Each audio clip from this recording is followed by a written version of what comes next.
Hello students, welcome to class 11th। हम Yogita Singh, political science teacher. बच्चों, last आपकी class में आपको न्यायपालिका चल रही थी, उसमें आपका पार्ट 1 वीडियो आपके पास आ गई होगी, पार्ट 2 आपके पास वीडियो आज आ गई होगी। तो आज हम जो है पार्ट 3 पढ़ रहे हैं। पार्ट 3 आपका न्यायपालिका, और इसके न्यायपालिका के चैप्टर में पार्ट 3 में हम आगे के टॉपिक क्लियर करेंगे। पहला टॉपिक है आपका न्यायपालिका और उसके अधिकार। हम देख चुके हैं कि न्यायपालिका जो है व्यक्तियों के अधिकारों की रक्षा करता है। संविधान ऐसी दो विधियों का वर्णन करता है जिसमें सर्वोच्च न्यायालय अधिकारों की रक्षा कर सके। पहला क्या है? यह अनेक रिट, जैसे कौन कौन से बंदी प्रत्यक्षीकरण, परमादेश आदि जारी करके मौलिक अधिकारों को फिर से स्थापित कर सकता है। ये अनुच्छेद 32 में लिखा हुआ है। और उच्च न्यायालयों को भी ऐसी रिट जारी कर सकता है, करने की शक्ति है। ये अनुच्छेद 226 में है। दूसरा, सर्वोच्च न्यायालय किसी कानून और गैर संवैधानिक कानून, सर्वोच्च न्यायालय जो है यानी जो सुप्रीम कोर्ट है, वह किसी कानून को जो है गैर संवैधानिक घोषित कर उसे लागू होने से रोक सकता है। ये अनुच्छेद जो है 13 पर है। तो ये आप अंडरलाइन करेंगे, से याद भी रखेंगे, ऐसे में क्वेश्चन पूछे भी जाते हैं।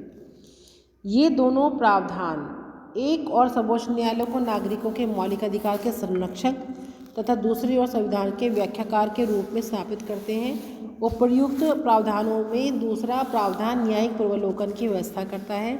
सर्वोच्च न्यायालय की सबसे महत्वपूर्ण शक्ति संभवतः न्यायिक पूर्वावलोकन की शक्ति है। न्यायिक पूर्वावलोकन का मतलब है कि सर्वोच्च न्यायालय किसी भी कानून की संवैधानिक जांच कर सकता है, और यदि वह संविधान के प्रावधानों के विपरीत हो तो न्यायपालिका उसे गैर संवैधानिक घोषित कर सकता है। संविधान में कहीं भी न्यायिक पूर्वावलोकन शब्द का प्रयोग नहीं किया गया है, लेकिन भारत में संविधान लिखित है और इसे दर्ज है कि मूल अधिकारों के विपरीत होने पर सर्वोच्च न्यायालय किसी भी कानून को निरस्त कर सकता है। इन तथ्यों के कारण भारत के संविधान में न्यायिक पूर्वावलोकन शब्द का प्रयोग न होने पर यह शक्ति सर्वोच्च न्यायालय को प्राप्त है। इसके अलावा जो है हमने सर्वोच्च न्यायालय के क्षेत्राधिकार का अध्ययन करते हुए देखा था कि संघीय संबंधों के मामले का जो अधिकार है निपटाने का, वो सर्वोच्च न्यायालय के पास है। ऐसा करके वे किसी भी कानून को संविधान में निहित शक्ति के बंटवारे को योजना के विरुद्ध होने से रोक सकता है। अब मान लीजिए कि केंद्र सरकार कोई कानून बनाए और कुछ राज्यों को ऐसा लगा है कि इस कानून का विषय तो राज्य सूची में है, तो तब वे सर्वोच्च न्यायालय जा सकते हैं, और यदि न्यायालय उन्हें सहमत हो तो वह उस कानून को अवैधानिक घोषित कर सकता है। इस प्रकार सर्वोच्च न्यायालय न्यायिक पूर्वावलोकन की शक्ति के द्वारा ऐसे किसी कानून का परिशीलन कर सकता है जो मौलिक अधिकार का उल्लंघन करता हो या संविधान में शक्ति विभाजन योजना के प्रतिकूल हो। न्यायिक पूर्वावलोकन की शक्ति राज्यों की विधायिका द्वारा बनाए गए कानून पर लागू होती है। रिट जारी करने की और न्यायिक पूर्वावलोकन की शक्तियाँ सर्वोच्च न्यायालय की अत्यंत शक्तिशाली बना देता है। न्यायिक पूर्वावलोकन की शक्ति का मतलब यह हुआ कि न्यायपालिका जो है वह विधायिका द्वारा पारित कानूनों की जो है और संविधान की व्याख्या कर सकती है।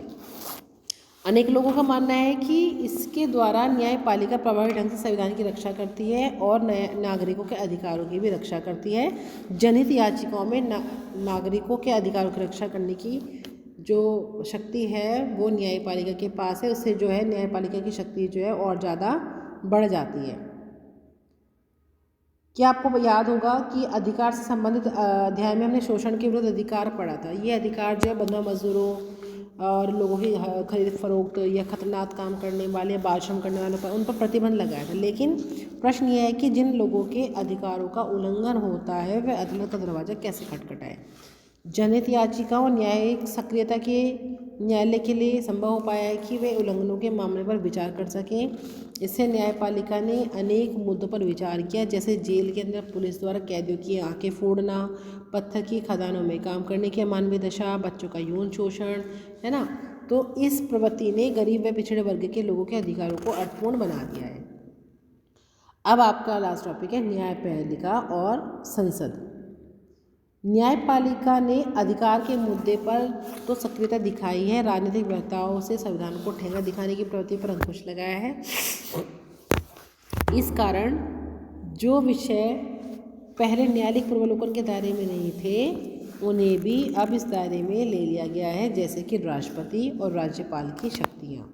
जैसे कई उदाहरण हैं ऐसे जिसमें सर्वोच्च न्यायालय ने न्याय की स्थापना के लिए कार्यपालिका की संस्थाओं को निर्देश दिए। जैसे अपने हवाला मामले, नरसिंह राव मामला हो गया, पेट्रोल पंप पे अवैध आवंटन जैसे मामले हो गए के मामले में सीबीआई जांच दिए गए हैं कि वह भ्रष्ट नेताओं और नौकरशाहों के विरुद्ध जांच करे। आपने इनमें से कुछ के बारे में सुना होगा, इनमें से कई उदाहरण न्याय सक्रियता के परिणाम में हैं। भारतीय संविधान जो है शक्ति के सीमित बंटवारे, अवरोध तथा संतुलन के सुंदर सिद्धांत पर आधारित है। इसका मतलब यह है कि सरकार के प्रत्येक अंग का एक स्पष्ट कार्य क्षेत्र है। संसद कानून बनाने और संविधान का संशोधन करने में सर्वोच्च है, कार्यपालिका उन्हें लागू करने में, और जो न्यायपालिका होती है वो विवादों को सुलझाने में, यह सुनिश्चित करने में सर्वोच्च है कि क्या बनाए गए कानून संविधान के अनुकूल हैं। इस स्पष्ट कार्य विभाजन के बावजूद संसद और न्यायपालिका तथा कार्यपालिका और न्यायपालिका के बीच टकराव भारतीय राजनीति की विशेषता रही है। हमने संपत्ति के अधिकार और संसद की संविधान को संशोधित करने की शक्ति के संबंध में संसद और न्यायपालिका के बीच टकराव का पीछे उल्लेख किया है। इसे फिर दोबारा से हम देखते हैं। संविधान लागू होने के तुरंत बाद संपत्ति के अधिकार पर रोक लगाने की संसद की शक्ति पर विवाद खड़ा हो गया। संसद संपत्ति रखने के अधिकार पर कुछ प्रतिबंध लगाना चाहती थी जिसमें भू सुधारों को लागू किया जा सके। न्यायालय ने निर्णय दिया कि संसद मौलिक अधिकारों को सीमित नहीं कर सकती है। संसद ने तब संविधान को संशोधित करने का प्रयास किया, लेकिन न्यायालय ने कहा कि संविधान के संशोधन के द्वारा भी मौलिक अधिकारों को सीमित नहीं किया जा सकता। तो इस तरीके के मुद्दे जो आपस में इनका विवाद रहा है। संसद और न्यायपालिका के बीच विवाद के केंद्र में निम्नलिखित मुद्दे थे, जैसे कि निजी संपत्ति का अधिकार का दायरा क्या होना चाहिए, मौलिक अधिकारों की सीमिति, प्रतिबंधित और समाप्त करने की संसद की शक्ति का दायरा क्या होना चाहिए, और संसद द्वारा संविधान संशोधन की शक्ति का दायरा क्या होना चाहिए। तो इस तरीके के मुद्दे थे जो विधायिका और न्यायपालिका के बीच में रही हैं। 1967 से 1793 के बीच ये विवाद जो है काफ़ी गहरा हो गया था। भूमि सुधार कानूनों के अलावा निवारक नज़रबंदी कानून, नौकरियों में आरक्षण संबंधी कानून, सार्वजनिक उद्देश्यों के लिए निजी संपत्ति के अधिग्रहण संबंधी नियम, अधिग्रहित निजी संपत्ति के मुआवजे संबंधित कानून आदि ऐसे उदाहरण हैं जिन पर विधायिका और न्यायपालिका के बीच में जो है ये काफ़ी विवाद रहे हैं। 1973 में सर्वोच्च न्यायालय ने एक निर्णय दिया जो संसद और न्यायपालिका के संबंधों के नियमन में बहुत ही महत्वपूर्ण हो गया। वह केशव नंद भारतीय मुकदमे के रूप में प्रसिद्ध है। इस मुकदमे में न्यायालय ने निर्णय दिया कि संविधान का एक मूल ढांचा है और संसद सहित कोई भी इस मूल ढांचे में छेड़छाड़ नहीं कर सकता। संविधान संशोधन द्वारा इस मूल ढांचे को नहीं बदला जा सकता। न्यायालय ने दो और काम किए। संपत्ति के अधिकार के विवादास्पद मुकदमे के बारे में न्यायालय ने कहा कि यह मूल ढांचे का हिस्सा नहीं है और इसके लिए उस पर समुचित प्रतिबंध लगाया जा सकता है।